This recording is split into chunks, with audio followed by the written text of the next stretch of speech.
எல்லா இழப்புகளோடும் ஒரு விதையை கடவுள் கொடுத்துட்டு தான் போகிறான். எல்லா இழப்புகளின் பின்னாலும் ஒரு விதை தூவப்படுகிறது. நீங்கள் உன்னை இழக்கிறீங்கன்னா உங்கள் கண்ணுக்கு தெரியாமல் அங்கே இன்னொரு வாய்ப்பு கொடுக்கப்பட்டு தான் போகுது. நீங்கள் உன்னை இழக்கிறீங்கன்னா உங்கள் கண்ணுக்கு தெரியாமல் அந்த இடத்துல ஒரு விதை விழத்தான் போகுது. ஆனால் இழந்ததை பற்றிய கவலைப்பட்டு கொண்டு இருக்கிற போது கிடைத்திருக்கக்கூடிய வாய்ப்பை நாம் கவனிக்க தவறிவிடுகிறோம். நம்ம மனுஷன் எல்லாருமே அப்படி தான், கிடைக்கிற வாய்ப்பை கவனிக்கிறதே கிடையாது. It's a parallel.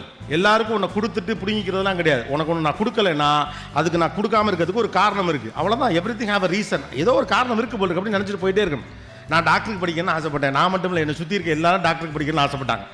1980களில் பிறந்த அனைவருமே டாக்டராக வேண்டும் என்று தான் பிரியப்பட்டார்கள். இப்போதும் கூட அப்படித்தான் பிரியப்படுகிறது என்பதுதான் ஆச்சரியம். அந்த ஆசிரியர்லாம் பெரிய மாற்றம்லாம் கிடையாது. ஒரு டாக்டராக்கி பார்க்கணும், ஓகே, அப்போதைக்கு நல்ல பெரிய படிப்பு, மக்களுக்கு செய்யும் பெரும் பணி அப்படிங்கிறதுனால நல்லா படித்தேன், நல்லா போச்சு. நான் இந்த நல்லா படிக்கிற பேரை சுற்றி 4 பேரை சேர்த்து படிக்க சொல்லுவாங்கள்ல, அது மாதிரி என்னோட ஒரு 8 பேரை சேர்த்து படிக்க வச்சாங்க. அவங்க எல்லாருமே 400க்கு மேலே எடுத்துட்டாங்க. நான் 400 கூட எடுக்கலை. எங்கள் ஸ்கூல் ஹெட்மாஸ்டர் பக்கத்து ஸ்கூலில் போய் சண்டை வந்து எங்கள் பையன் தான் ஸ்டேட் ஃபஸ்ட் எடுக்கிறான்னு என்னை கேட்காம அவர் நான் பாட்டு சப்பாத்தி சாப்பிட்டுருக்கல, சபதம்லாம் பண்ணிட்டு வந்துட்டார். நான் டிஸ்ட்ரிக்ட் ஃபஸ்ட்டு கூட எடுக்கலை. ஏன் இப்படி நடந்துச்சு? சரி, திரும்ப நல்லா படிப்போம். படிப்பு எனக்கு ரொம்ப பிடிக்கும். நல்லா படிக்கக்கூடிய பையன் தான். நல்லா படித்து காடு மேடெல்லாம் உட்காந்து படித்து, மரத்து மேலே உட்காந்து படித்து, பொக்கடாயர்கள் வாசலில் படித்து, நைட்டெல்லாம் சுடுகாட்டில் கூட நான் பயப்படாமல் பேய் பக்கத்தில் படிப்பேன் தெரியுமா அப்படின்னு பீத்திக்கிறதுக்காக அந்த ரோட்டில் உட்காந்து படித்து, எல்லா இடத்துலையும் படித்து பெருசாக மார்க் எடுக்கலை. டாக்டருக்கு போக முடியல, ஓகே, நடக்கலை. அப்புறம் எனக்கு பிடிச்சிருந்தது பிபிஏ பிடிச்சிருந்துச்சு, அதை படித்தேன். எம்பிஏ படிக்கணும் தான் சென்னைக்கு வந்தேன், நடக்கலை. ஆனால் இப்போ என்ன மோசம் போச்சு? அது நடக்காமல் போனதற்கு இப்படி நடக்க வேண்டும் என்று ஒரு காரணம் இருக்கிறது, அவ்வளோதானே. அது நடக்காமல் போவதென்றால் எல்லா இழப்பும் ஏதோ ஒரு விதையை தூவி விட்டு போகிறது. லைஃப்பில் உங்களுக்குலாம் ஏன்டா கடவுளை இவ்வளோ கஷ்டம் கொடுக்குறேன்னு சொல்கிறப்பெல்லாம் இந்த வார்த்தை ஞாபகம் வச்சுங்க. கடவுள் வந்து எல்லார்ட்டையும் கஷ்டத்தை கொடுக்க மாட்டான். யாருக்கு வாய்ப்பை கொடுக்க போகிறோன்னா அவனுக்கு தான் கஷ்டத்தை கொடுப்பான். நான் கொடுக்குற நல்ல வாய்ப்பை ஹேண்டில் பண்ணுற கெப்பாசிட்டி அவனுக்கு இருக்கா இல்லையா நம்ம பார்க்கணுமா இல்லையா?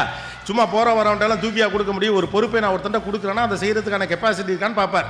ஒரு நல்ல பணக்கார தந்தை, வெறும் பணக்கார தந்தை சொல்ல, நல்ல பணக்கார தந்தை தன்னுடைய 3 பிள்ளை இருக்காங்க அப்படின்னா 3 பிள்ளை நான் பெத்த பிள்ளைங்கிறதுக்காண்டி தூக்கி ஒருத்தண்ட டபக்கெல்லாம் பதவி கொடுக்க மாட்டார். அந்த 3 பிள்ளைகளிலும் எவன் இந்த சாம்ராஜ்யத்தை சரியாக நிர்வகிப்பான், எவன் இந்த நிர்வாகத்தின் மூலமாக கிடைக்கக்கூடிய பணத்தை மற்றவர்களுக்கும் பகிர்ந்து கொள்ள தயாராக இருப்பான், தான் மட்டும் உண்டு வாழாமல் மற்றவர்களையும் சேர்த்து அழைத்து செல்ல வேண்டும் என்ற நல்ல மதியோடு இருக்கக்கூடிய பிள்ளை யாருன்னு பார்த்து, அவன் கடைசி பிள்ளையாக இருந்தாலும் பரவாதான், மூத்தவங்க 2 பேர் பெரிய சண்டைக்கே வந்தாலும் பல்ல கடிச்சுக்கிட்டு நின்று கடைசி பையன் கையில் தான் கொடுப்பார். ஏன்னா இவன் கையில் கொடுத்தா தான் உருப்புடுன்னு அவருக்கு தெரியும். அப்போ வாய்ப்பை கொடுக்கிறவன் சோதிப்பான். நீங்கள் சோதனையில் இருக்கிற போது மனிதர்கள் உங்களோடு கூட இருப்பதில்லை. காரணம், நீங்கள் சோதனையில் இருக்கிற போது கடவுள் உங்கள் கூட இருக்கிறார். அதான் உண்மை. உங்களுக்கு கிடைப்பது எது கிடைக்கிறதுனே நம்ம கவனிக்க மாட்டேங்கிறோம். உங்கள் கையில் கொடுக்கப்பட்டும் கூட இதைத்தான் நீங்கள் தேடிக்கொண்டிருந்துகின்ற காது, இதே தெரியாமல் நம்ம அதை கடந்து போயிடுறோம். ஒரு பையனுக்கு ஸ்போர்ட்ஸ் கார் மேலே ரொம்ப ஆசை. அவர் பெரிய பணக்கார விட்டு பையன். அவங்க அப்பாவுக்கு வந்து ஒரு ஸ்போர்ட்ஸ் கார் வாங்கி கொடுக்கலாம் சாதாரண விஷயங்க, ரொம்ப சாதாரண விஷயம். அவ்வளோ பெரிய பணக்காரர். அவன் என்ன பண்ணுறான், அவங்க அப்பா கிட்ட ஒரு ஸ்போர்ட்ஸ் கார் கேட்குறான். இது ஒரு வெளிநாட்டு கதை, அதனால அது ஸ்போர்ட்ஸ் கார். நம்ம ஒரு தான் பைக்குன்னு வச்சுக்கலாம்னு வச்சுக்கோங்களேன். ஒரு ஸ்போர்ட்ஸ் கார் கேட்குறது. அப்போ அவர் சொல்கிறாரு, நீ இந்த டிகிரியை நல்லபடியாக படித்து முடிச்சுட்டு என்னைக்கு அந்த பட்டத்தை வாங்கி கொண்டு வருகிறாயோ அன்றைக்கு உனக்கு ஸ்போர்ட்ஸ் கார், இது என் உறுதி அப்படின்னு சொல்கிறார். பையனுக்கு நம்பிக்கை வந்துருச்சு. சரி, அப்பா ஸ்போர்ட்ஸ் கார் வாங்கி தரேன்னு சொன்னார், எங்கிறதுக்காண்டி அடிப்போம்னு சொல்லிவிட்டு கிட்டுக்கிட்டுன்னு நல்லா படிக்கிறான். அவன் கண்ணு முழுக்க அந்த ஸ்போர்ட்ஸ் கார், சிகப்பு கலரில் ஒரு வண்டி வந்து வாசல் நிற்கிற மாதிரி அவன் கற்பிதம் பண்ணி கொண்டே இருக்கான். அவன் அந்த கற்பிதம் செய்து கொண்டே இருக்கான். இப்படி தான் அது இருக்கும் அப்படின்னு கணக்கு பண்ணி வர்றான். 3 ஆண்டுகள் 4 ஆண்டுகள் கஷ்டப்பட்டு படித்து முடித்து விட்டு அந்த பட்டத்தை வாங்கி கொண்டு அந்த அங்கியோடு ஓடி வரான். அப்பா கிட்ட வந்து அந்த சர்டிஃபிகேட்டை கேட்டு, அப்பா நீங்கள் சொன்னதுபடி நான் முதல் வகுப்பிலே தேறி இருக்கிறேன், இந்த பாருங்க என்னுடைய ஸ்போர்ட்ஸ் காருங்க, நீங்கள் வாக்குறுதி கொடுத்தீர்களே அப்படின்னு சொன்னோடனேயும் அவர் என்ன பண்ணுறாரு, அவனை கட்டி இணைத்து ஒரு முத்தம் கொடுத்து விட்டு ஒரு புத்தகத்தை பரிசாக அவனுக்கு கொடுக்குறார். ஓகே, நம்ம ஊரில் புத்தகம் பரிசாக கொடுத்தா எவ்வளோ கடுப்பாவாங்க யோசிச்சு பாருங்களேன். புத்தகத்தை மட்டும் பரிசாக கொடுத்தோம்னு வச்சுங்களேன், என்னமோ சரி தொலையுது அப்படின்னு வாங்கி வச்சுக்கிற மாதிரி வாங்கிப்போம். அது பெரிய பொக்கிஷத்தை கொடுக்குறோம் அப்படிங்கிற கணக்கெலாம் இருக்காது. அவர் வந்து ஒரு புத்தகத்தை பரிசாக கொடுக்குறார் பையன் கையில். அவனுக்கு ரொம்ப ஆத்திரம் வந்தது. தந்தை ஏமாற்றி விட்டதாக நினைக்கிறேன். என்னடா இவ்வளோ தூரம் கடைசி அவர் சொன்னபடி உழைத்தோம், நம்ம அவர் சொன்னபடியே செஞ்சு முடிச்சுவிட்டோம். ஆனால் அந்த ஆள் இவ்வளோ பெரிய பணக்காரன், ஒரு ஸ்போர்ட்ஸ் காருங்க, அன்றைக்கி ஒரு நாள் செலவு இருக்குது, அதை வாங்கி கொடுக்காம என்னை ஏமாற்றிட்டானே அப்படின்னு சொல்லிட்டு கோபமாக அந்த புத்தகத்தை அந்த இடத்துல வைத்து விட்டு வீட்டை விட்டு கிளம்பி போகிறான். வீட்டை விட்டு கிளம்பி போனவன் அவன் போயிட்டு ஏதோ பண்ணி அவன் நல்லா வந்துட்டான். ஒரு 15-20 ஆண்டுகள் அதுக்குள்ளே அவனுக்கு திருமணம் ஆகிடுச்சு, 2 குழந்தைகள்லாம் ஆகிடுச்சு. ஒரு நாள் அப்படியே அனாமதேயமாக வீட்டிலே அமர்ந்திருக்கிற போது அவனுடைய பிள்ளை மடியில் ஏறி விளையாடுகிற போது அவனுடைய அப்பாவின் எண்ணம் ரொம்ப வந்து மனசில் உறுத்துது. சே, இப்போ நம்ம அப்பா நம்ம எவ்வளோ ஏங்கியிருப்பார், 20 வருஷம் அவரை ஏதோ ஒரு காரணத்துக்காக விட்டுட்டு வந்துட்டோமே, அவ்வளோ பெரிய பணக்கார மனுஷன், இவ்வளோ சொத்து பத்தெல்லாம் நமக்காக சேர்த்தால விட்டுவிட்டோமே அப்படின்னு சொல்லிட்டு ரொம்ப மனசு உறுத்த. இடையிடையே அப்பாவின் ஞாபகம் வந்தாலும் கூட அவர் செய்த துரோகம் அவனுக்கு அழுத்தமாக உறுத்தி கொண்டிருந்த காரணத்தினால் அவர் போய் பார்க்கவே இல்லை. சரி, அப்பாவை போய் பார்ப்போன்னு கிட்டத்தட்ட 20 ஆண்டுகளுக்கு பிறகு கிளம்பி தன்னுடைய சொந்த ஊருக்கு போகிறான். ஒரு 500-600 மைலுக்கு அப்பாற்பட்ட ஊரிடம். அங்கே போனால் அந்த பழைய பங்களா அப்படியே இருக்கிறது. வீட்டுக்குள்ளே போகிறாரு. அவர் சிறு வயதில் இருந்தபோது சிறு வயது பிள்ளைகளாக அங்கே வேலை பார்த்த சில பேர்லாம் பெரிய ஆளாகி அங்கே இருக்கிறாங்க. அப்பாவுடைய போட்டோ இருக்காங்க. அப்பா செத்து போயிட்டார். அப்பா அவுட்டு. ரொம்ப வருத்தமாக இருக்கு. சரி, இந்த மனுஷனை விட்டுட்டோமே, ஏதோ ஒன்று ஸ்போர்ட்ஸ் கார் கிடைக்கல, திட்டிருக்கலாம், இல்லாட்டி வெயிட் பண்ணிருக்கலாம், நீங்கள் வாங்கித்தாப்பா தந்தாவணும், சண்டை கிண்டை போட்டிருக்கலாம், இல்லை அழுதுகிட்டு 2 நாள் கோச்சிக்கிட்டு வீட்டை விட்டு வெளியில் போயிட்டு 2 நாள் கழிச்சு திரும்ப வந்திருக்கலாம். இது என்ன மூர்க்கத்தனமான கோபம்?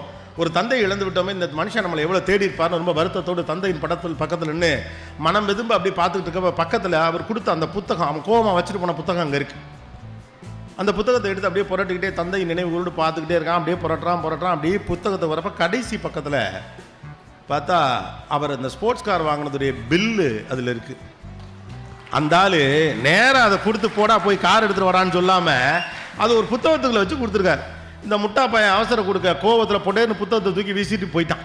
ஆனால் கடைசி பக்கத்திலே உனக்கு வேண்டியது இருக்கிறது என்று அவர் சொல்லுவதற்கு முன்னாக ஓடி போகிறவன் தன்னைத்தானே அதிகமாக கேள்வி கேட்டுக்கொண்டு முடிவுகளுக்கு வருகிறான். இதெல்லாம் எதனால் நடக்குது? முன்னெடுக்கப்பட்ட முடிவுகள். தந்தை ஏமாற்றி விட்டார்.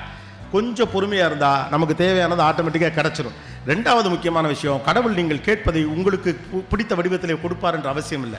அது வேறொரு வடிவத்தில் உங்களுக்கு கொடுக்கப்படும். அதான் நான் சொன்னேன், நீங்கள் தேடுகிற மாதிரியே அது உங்களுக்கு இருக்கணுங்கிற அவசியம் இல்லை.